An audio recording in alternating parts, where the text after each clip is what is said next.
Back on the GSMC Chip Shot Football Podcast to continue on, sort of from the last segment into now, talking more about Dak Prescott and what further comments he made this offseason, all revolving around the contract talks that we have presented here on the situation with the Cowboys and Dak, because on top of Dak speaking to the media yesterday, also it was Jerry Jones and Mike McCarthy out there speaking to the media in a press conference, sort of introducing training camp and going over some of the biggest topics that surround the Cowboys, as usually teams do to start off training camp. And one of the things that Jerry Jones said was that he reiterated his confidence in this year, keeping Dak around, extending him, and that 2024 will not be Dak Prescott's last year.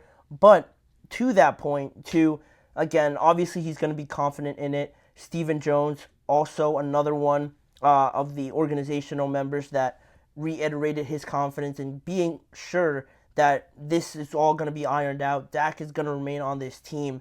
But we're getting conflicting reports on who's the priority right now, who wants to get paid what. Does Dak want $60 million per year? How much does CeeDee want? I saw a report also today that from The Athletic that CeeDee Lamb is planning to hold out for a long time, and it could even reach weeks, multiple weeks at that, if no contract extension is done with him. So you have a lot of different issues all over, and it seems like the Cowboys, like we've talked about previously, that you just can't address them all at one time, and it just feels like they're failing to address one of them properly, one by one, and, start to get rid of them one by one, but they haven't really gone to too much right now.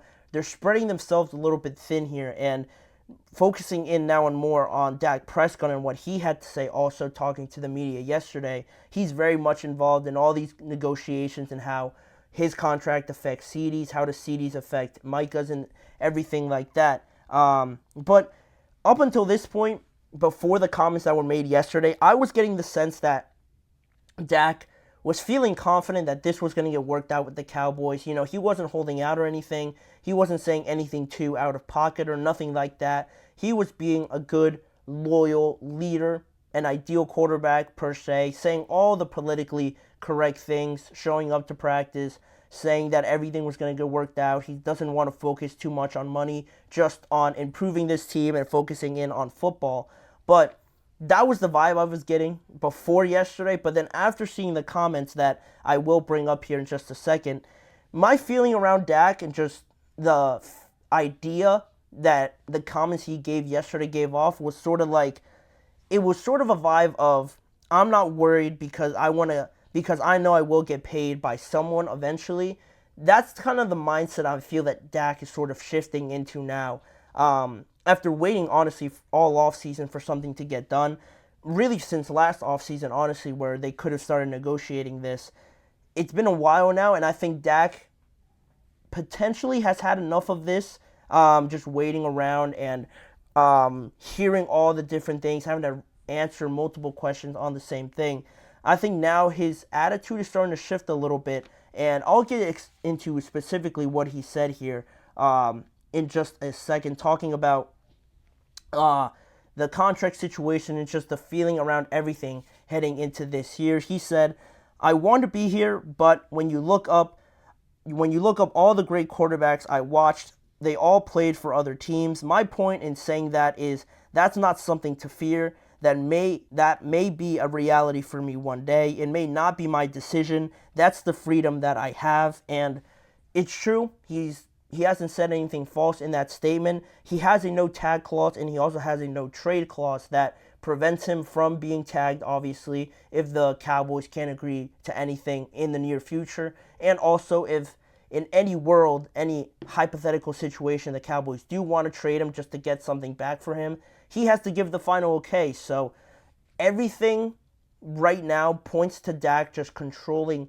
every sort of possible out that the Cowboys have in this situation. He really has nothing to lose at this point, and that's where you kind of get this carefree attitude.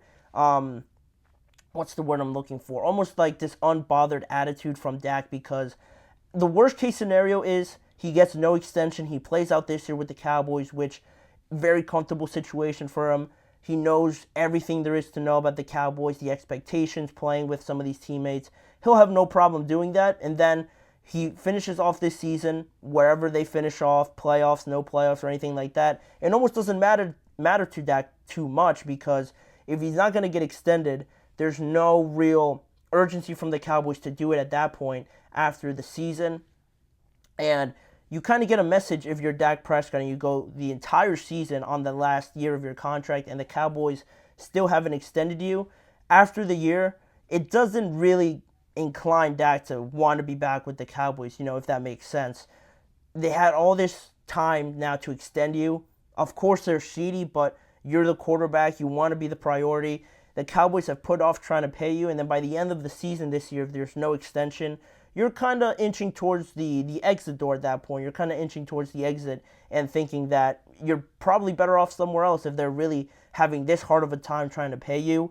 And there's no doubt in my mind, and I think everybody else across the NFL, that if he does hit the market, he's going to get paid tremendously well by any team that needs a quarterback, ready to win now, team that's just missing that final piece of the puzzle that they could find in Dak Prescott around 31, 32 years old.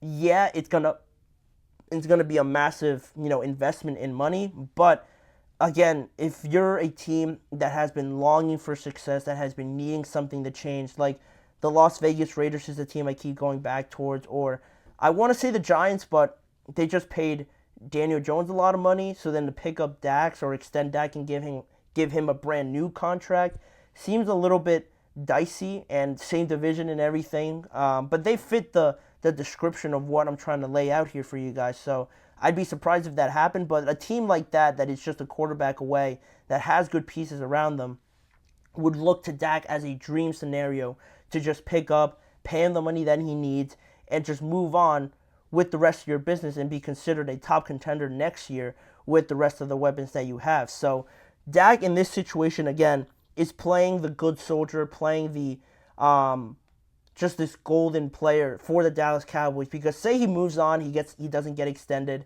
and I don't want to send mixed messages here, and I want to reiterate the fact that I think time is up on this relationship. I would be for Dak and the Cowboys splitting up, but most people, most fans, most people in the media who talk about it would say that this is going to be a colossal mistake, that moving on from Dak is the worst mistake that they could have made. Obviously, they're on the side of paying the quarterback just because he is the quarterback. But again, I'm just at a point where I've seen this movie too many times, where you can only rerun it a few times before I know the ending of it pretty much already. And you can try to change the cast, you can try to change the plot a little bit, but it still ends in the same way with this team, not even getting better, but staying about the same or even getting worse with the rest of their team. And it doesn't put any confidence in me thinking that they're going to get over the hump with Dak and paying him top of the market money now, as if that's going to really change anything.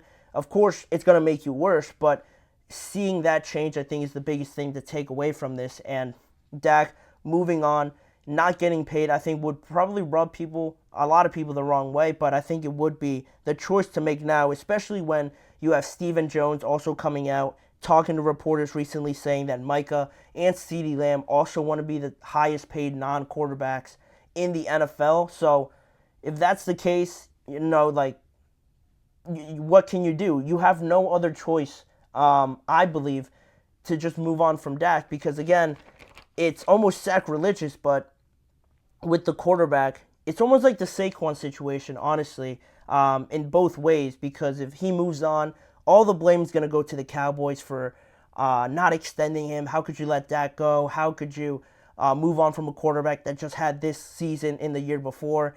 The blame is going to be on the Cowboys, no doubt about it, but also in that same breath, by paying Dak and keeping him around for another year, it's going to be a weird situation, because now you're having to decide between the quarterback and talented players in Micah and CeeDee. And similarly to the Giants in that scenario that I said, you decided to keep the quarterback, and now look where that's left you. Of course, Dak is a lot better than Daniel Jones, but ideally just paying the quarterback just for the sake that he is the quarterback, I don't think that's the right reason to pay him. Even if Dak has done good by you, has done great in the regular season, has kept you near the top of the NFC, they've just not met the standard. The standard has been championships, NFC championships at least, and the Cowboys have failed to do that. And Dak, being the face of this team now, the leader, the quarterback, obviously, if that doesn't work, you can't just keep shuffling the pieces around them. At some point,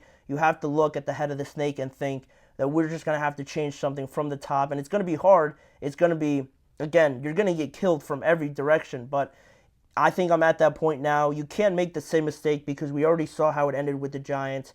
They're in a worse off spot because talent-wise, if Daniel Jones wasn't the quarterback and you still had to pick between Daniel and Saquon, it would be a no-brainer. And I think it's the same situation here with Dak. If he wasn't the quarterback and you had to pick between him and CeeDee and Micah, Dak would be the last pick out of that. In all honesty, I think most people would agree with that. But that's where it gets tricky with quarterbacks. That's where we're at with Dak. And based on his comments, it looks like he's ready to move on, whereas before, I think he was holding on to a bit of hope, but now I think reality's starting to set in a little bit here with Dak and the Cowboys. It feels so weird because, watching football, it seems like Dak has been the quarterback of the Cowboys for that entire time that I've been watching. They've been very successful, but I think it's time now. I think everyone should just come to the realization that it should be time now for the Cowboys to part ways, probably move on from Mike McCarthy and just bring in a whole new identity to this team that I think needs refreshing. And if you take a couple steps back or a step back, I think it'll be worth it to take a few more steps forward and actually see progress past just the fact of hanging around the rim and thinking that's good enough. But that's just my opinion. Let me know what you guys think. Should Dak stay? Should he get $60 million to stay on the Cowboys? Do you guys think that'll actually make a difference in this team in terms of results? Please let me know in the chat box or in the comment section of the video. But we will move on with some more topics on today's show. We're going to head into a break, and when we return, we're going to talk about the Atlanta Falcons. Raheem Morris officially clearing Kirk Cousins for training camp to participate fully. But with that being the case now, what is his workload going to look like? Should he play in the preseason? Differing opinions on that from Raheem Morris and Kirk Cousins. So we're going to get into that and decide which side is the right side of this argument. Should Kirk play in the preseason or not? I'll give you guys my thoughts on that when we return after this break. Looking for